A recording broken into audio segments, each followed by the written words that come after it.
Hey you guys, welcome back to Reports on China. I'm Andy. 大家好，欢迎回到外媒看中国，我是绿眼睛 Andy.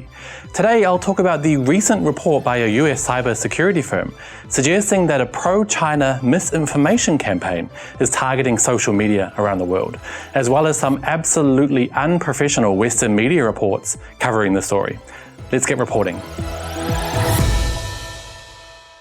On September 8, US cybersecurity firm Mandiant Cyber Threat Intelligence released a report of sorts describing what they call a pro-PRC influence campaign that they claim promotes a wide variety of narrative themes related to current events. Today I'll dive into the report and check out Western media's unsurprising reaction. First, please consider subscribing to this channel, Andy's Shanghai Life, if you're outside mainland China. I noticed that a lot of you are regularly watching this series but haven't yet subscribed. Your support will definitely help this channel grow into the future. 如果你在中国大陆的话，请点个赞、写一条评论和关注一下绿眼睛 Andy， 感谢。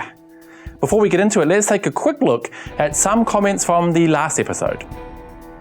In relation to China's new online gaming restrictions for minors, Ben He said, I support this idea. It's so much easier to get kids off online games without arguing, shouting, and backchat. If you're a parent, you'll totally understand and support this idea. Shanghai Lin Junjie said, 我惊讶的不是居然治理了，而是居然现在才治理。Freelance said, China did the right thing. Kids do not know what's best for them until they're adults. And some adults still don't know what's best for them. Right, let's dive into the cybersecurity report. Sorry to disappoint you, but it basically says nothing.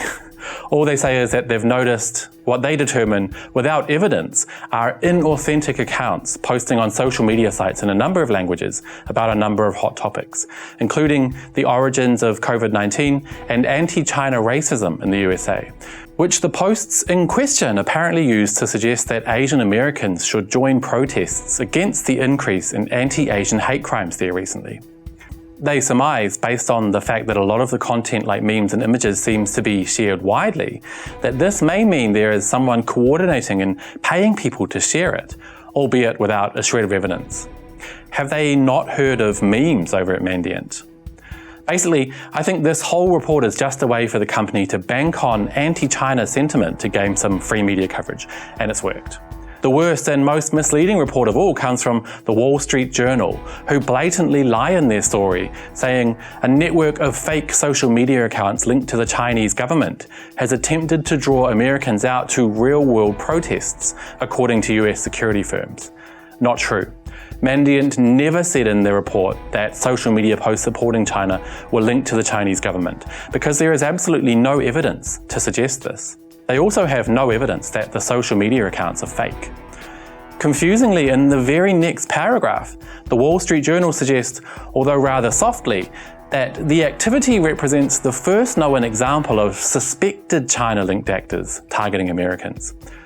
Later on, they're more clear with the truth, where they conveniently mention, all the way down in the 6th paragraph, that Mandiant and Google didn't directly attribute the activity to the Chinese government.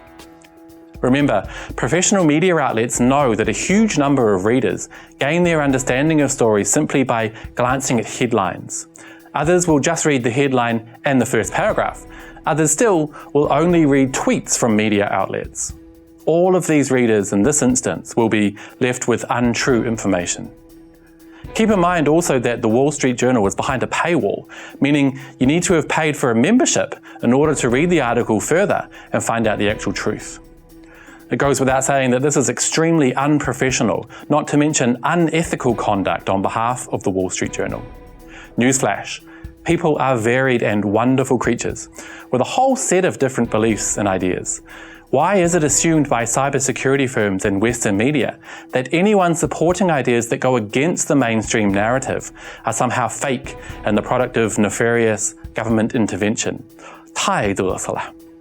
CNN's article titled Pro-China Misinformation Operation Attempting to Exploit US COVID Divisions report says, suggests that US officials believe the operation is linked to the Chinese government, without suggesting which officials and why they believe that, as an attempt to add credence to the Mandiant report which, for all intents and purposes, says absolutely nothing.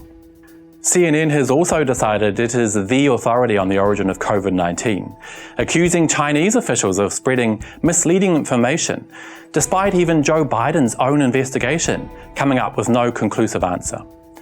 Also, despite suggesting online accounts have sought to exploit US COVID divisions as blasted in their headline, there is absolutely no content suggesting this in the article. Yet more evidence here of the lack of professionalism in Western mainstream media.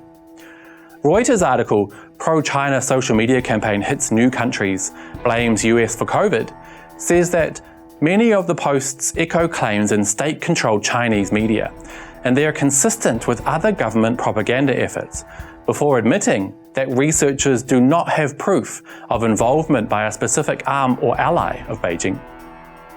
What I would suggest to Mandiant, as well as Western mainstream media, is that many people have differing views and ideals, many of which may very well line up in some ways with views of any certain government.